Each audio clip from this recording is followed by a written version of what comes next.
Alright, so in this video, what I'm going to try to show you is how to tell when your heater core is leaking inside of your vehicle. Now in this case, we're dealing with a 1967 F100. Pretty easy vehicle to see underneath the dash. So that's not the case on most of your modern day vehicles, or your late model vehicles, because they've got a lot of fancy, knee bolsters and plastic coverings that don't allow you to see this HVAC, this ductwork box here. As you can see, there's the blower motor for the HVAC system, and this is all ductwork, which routes the air inside the passenger compartment. One of the things you can tell, that you can look and see that there is a heater core leak inside the vehicle, is you can see that I've got a coolant leak that's kind of running from, drips down from the duct work down into the floorboard of the passenger side of the vehicle. Normally in a late model vehicle, it's got carpet in here, so you wouldn't see those traces there on this plastic. You would see a wet floorboard, wet carpet. It would begin to smell obviously pretty bad. Wet carpet, and it begins to stink.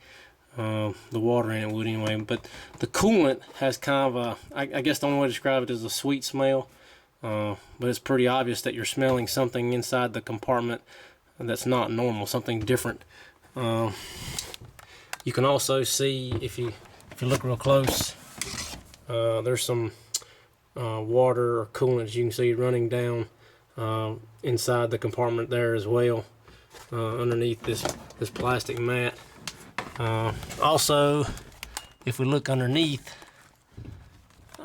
here, we can see signs of like the green antifreeze or coolant coming from the split of the duct box. So one of the other signs early on I had about that the evaporator core, or heater core rather, excuse me, the heater core was leaking was cool morning, wet or a rainy day.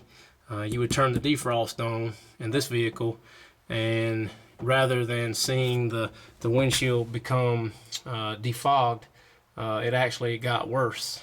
I could actually see, in my case, as the engine warmed up and it got hot, steam from the heater core where the leak was happening inside the ductwork began to come out of my vents and actually steamed up the windshield rather than help to defog or defrost, whichever the case may be. So other customer complaints, like I said, would obviously be, I've got a wet or damp floorboard, carpet inside the vehicle. Usually it is on the passenger side.